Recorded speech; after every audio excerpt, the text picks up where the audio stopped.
The origin of his family name, Springer, actually dates to about 1089 AD and involves a man named Louis II.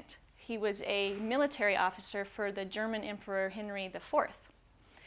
And apparently, Louis offended his superior officer in some way or another, and he was imprisoned in the battlements of an old German castle. He remained there in this prison for about 2 years before he finally elected to jump or to spring out the window of this castle, and he plummeted 100 feet below into the river.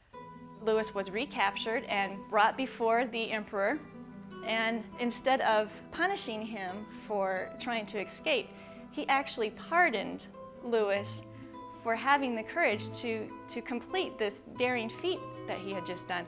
And he gave him the name Springer. He apparently did not suffer an aversion to castles because he went on to build one for himself, and he called it Wartburg Castle. Little did Louis know that over 700 years later, a distant relative named John Wallace Springer would also build himself a castle. And this one was to be located in the future Highlands Ranch area, and he called it Castle Isabel.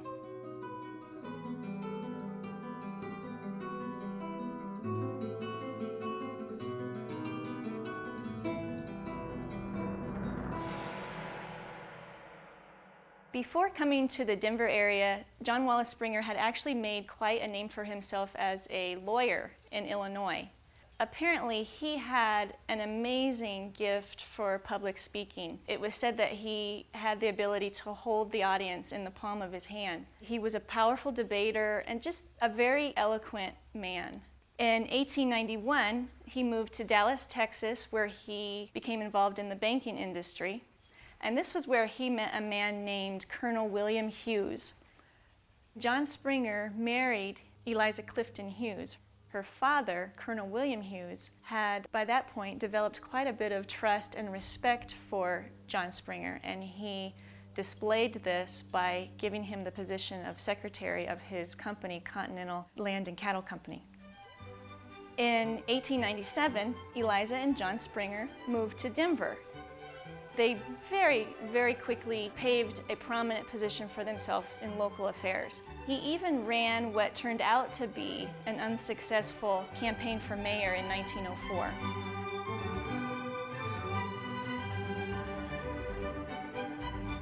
Springer had an interest and a background in banking and politics and law, and he also was very prominently involved in various ranching organizations. So it really isn't a surprise that he would go on to develop one of the largest and the most successful cattle ranches in Colorado. Unfortunately, we don't know too much about the actual construction process of Springer's mansion. We do know that his building made up about 60% of the building's current construction. According to various sources, what brought Springer and his wife Eliza to Colorado was actually Eliza's poor health. It was recommended by a physician that she move to the west, where the air is thinner, not so heavy, and it could possibly help her health problems. Unfortunately, it didn't.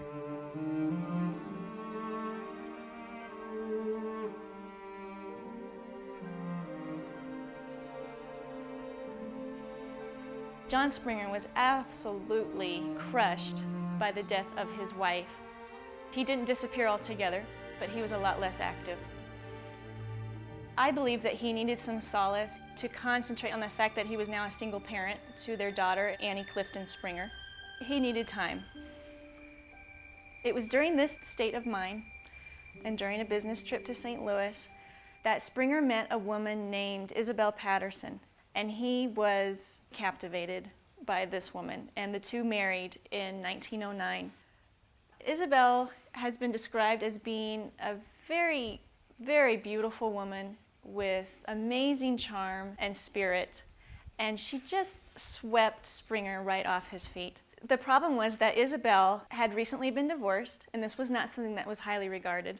She had a reputation as having an addiction to nightlife and excitement.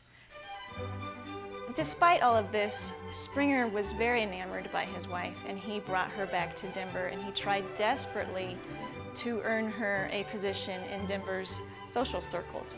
He even named the elegant home that he had constructed on his cross-country horse and cattle ranch Castle Isabel.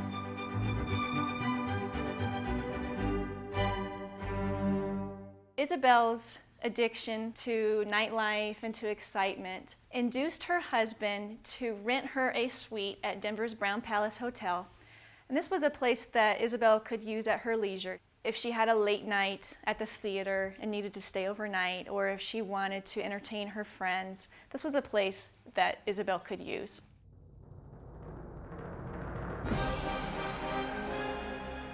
Can you imagine Springer's shock when 2 years into their marriage, Denver headlines reported a brutal murder in the bar of the Brown Palace Hotel that involved two men, Frank Hinwood and Sylvester Von Fool, who were allegedly two men that Isabel was seeing on the side.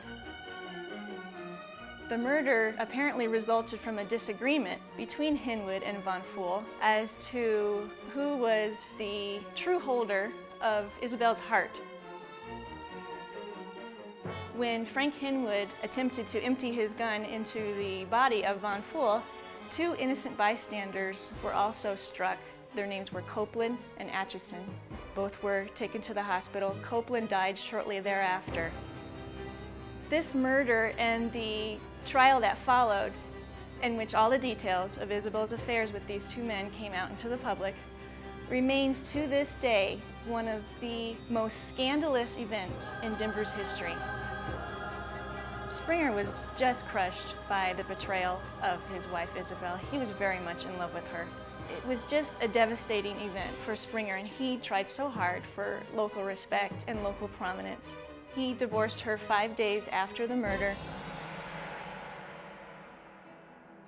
Isabel actually died 6 years later in a New York City hospital from the effects of a morphine addiction that she was suffering.